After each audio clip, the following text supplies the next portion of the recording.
अस्सलाम वालेकुम, क्या हाल है सबका। उम्मीद है सब खैरियत से होंगे। आज जो हमारा चैप्टर है वो है फाइनेंशियल प्लानिंग और फाइनेंशियल फोरकास्टिंग। फाइनेंशियल प्लानिंग जो होती है वो हमारे फाइनेंशियल रिसोर्सेज को हम प्लान करते हैं, ठीक है, ताकि हम लोग कहीं इन्वेस्ट कर सकें, ठीक है, या उसको बिजनेस में लगा सकें। तो ये सारी हम लोगों को जो मदद है वो फाइनेंशियल प्लानिंग से मिलती है। दो तरह की प्लानिंग होती है, एक होती है शॉर्ट टर्म प्लानिंग, एक होती है लॉन्ग टर्म प्लानिंग। जो एक साल के लिए हो, ठीक है, वो शॉर्ट टर्म प्लानिंग। जो एक साल से ज़्यादा अरसे के लिए हो वो लॉन्ग टर्म प्लानिंग, ठीक है। शॉर्ट टर्म प्लानिंग के अंदर दो हिस्से होते हैं, कैश प्लानिंग और प्रॉफिट प्लानिंग। कैश प्लानिंग के अंदर हम लोग क्या देखते हैं कि जब हम कैश का इनफ्लो आउटफ्लो, ठीक है, उसका हमें कैश कितना आएगा, ख़त्म हो जाएगा, प्रॉफिट में होगा, ये सारी जितनी प्लानिंग होती है कैश प्लानिंग होती है। और कैश प्लानिंग के लिए हम जो टूल यूज़ करते हैं वो बजट बनाते हैं, ठीक है। कैश बजट क्या होता है कि हम कैश के मैनेजमेंट को देखते हैं, ठीक है, कि जी हमने किससे लेना है, कितना लेना है, ठीक है, वो सारा एक बजट हम मेंटेन करते हैं। और प्रॉफिट प्लानिंग के अंदर हम फाइनेंशियल स्टेटमेंट्स को यूज़ करते हैं, ठीक है, जो कि हमें बताती हैं कि जी वो भी एस्टिमेट के ऊपर होता है। यानी फॉर एग्जांपल कि मैं अभी दिसंबर 2023 की स्टेटमेंट को यूज़ करके या 2024 की स्टेटमेंट को यूज़ करके 2025 की जो स्टेटमेंट होगी उसको सोचूंगा। यानी वो फोरकास्ट करूंगा। फोरकास्ट मतलब अंदाजा लगाना, ठीक है। असल में तो कुछ और ऊपर नीचे हो सकता है, ठीक है, लेकिन मैं यहाँ अंदाजा लगा रहा हूँ कि इतना आगे पीछे ही आएगा, ठीक है। उसके बाद क्या नाम है, हम लोग जो है फाइनेंशियल प्लानिंग क्यों करते हैं, ताकि सबसे पहले रिसोर्सेज को ऑप्टिमली यूटिलाइज कर सकें। देखो मेरी बात सुनो, रिसोर्सेज को ऑप्टिमम यूटिलाइज करेंगे, ठीक है। अब ये 3 से 4 पॉइंट्स आपस में कनेक्ट होते हैं। सबसे पहले ऑप्टिमम यूटिलाइजेशन ऑफ रिसोर्सेज। एक मशीन हम लेके आए हैं, ठीक है, अब वो जो है 100 बंदों का काम कर सकती है, 100 यूनिट प्रोड्यूस कर सकती है, ठीक है।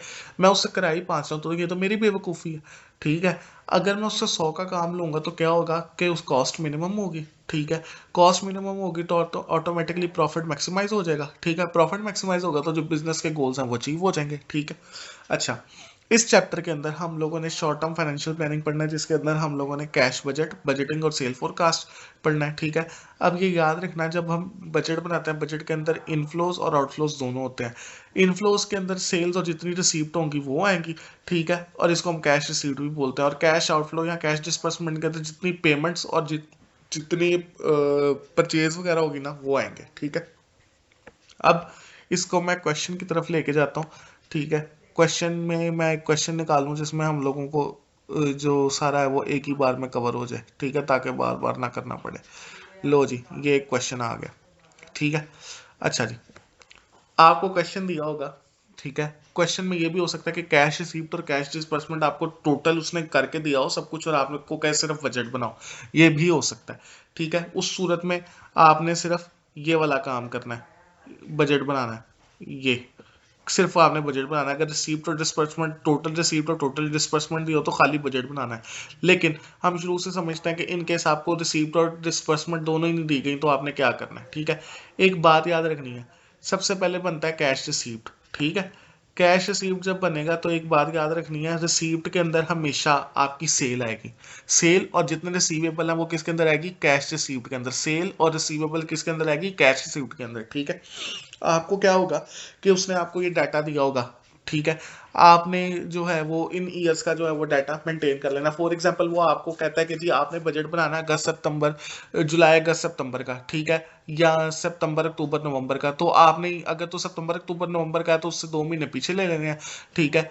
तो इस तरह आपने ना पीछे फॉर एग्जांपल आपको कह रहा है सितंबर अक्टूबर नवंबर, ठीक है, तो आपने जुलाई और अगस्त भी साथ साथ मेंटेन करना है, क्योंकि वो क्यों मेंटेन करना है वो आगे आपको पता चल जाएगा, ठीक है। यानी अगर सिर्फ सितंबर अक्टूबर नवंबर का है, असल में तो बजट ही नहीं 3 महीनों का बनना है, लेकिन जुलाई अगस्त को आप एज अ सपोर्टिव ले लेना। वो क्यों मैं भी बताता हूँ, ठीक है।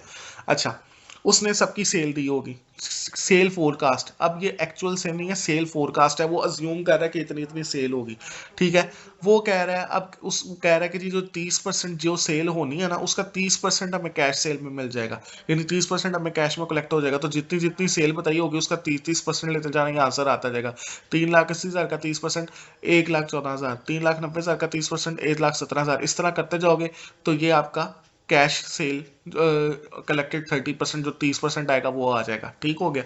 उसके बाद आपको उसने कहा कि जी collection of account receivable 65 for 65% lagged for 1 month. 65% lagged for 1 month का है कि जी जितनी आपकी सेल हुई है, ठीक है, उसका 65% जो है, ठीक है, वो आपको क्या नाम है, 65% जो है वो आपको क्या नाम है 1 मंथ के बाद मिलेगा। ठीक है, 65% कितने मंथ के बाद मिलेगा? 1 मंथ के बाद। ठीक है, तो अब आपने क्या करना है, 1 मिनट, 1 मिनट, 1 मिनट। अच्छा, अब आपने क्या करना है कि जितनी आपको ये सेल दी हुई है ना, ठीक है, उसका 65% ले लेना है। किसका? इसका सेल फोरकास्ट का, क्योंकि उसने क्या किया, उस जितनी सेल हुई है उसका 65% 1 मंथ के बाद मिलेगा।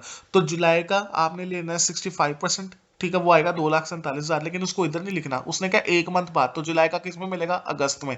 फिर अगस्त का कैलकुलेट करना 253,500। ठीक है, लेकिन वो अगस्त में नहीं मिलेगा, वो किस में मिलेगा? सितंबर में। फिर सितंबर का कैलकुलेट करोगे, लेकिन वो किस में मिलेगा? अक्टूबर में। अक्टूबर का कैलकुलेट करोगे तो किस में मिलेगा? नवंबर में।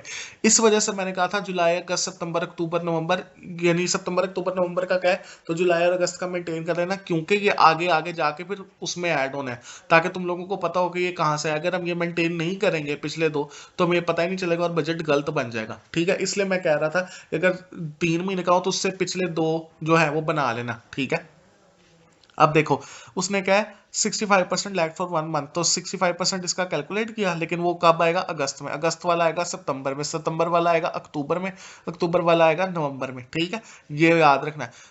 लेकिन अगर फर्स्ट करो वो ये कहता आफ्टर 2 मंथ, तो जुलाई वाला किस में आता? सितंबर में। अगस्त वाला किस में आता? अक्टूबर में।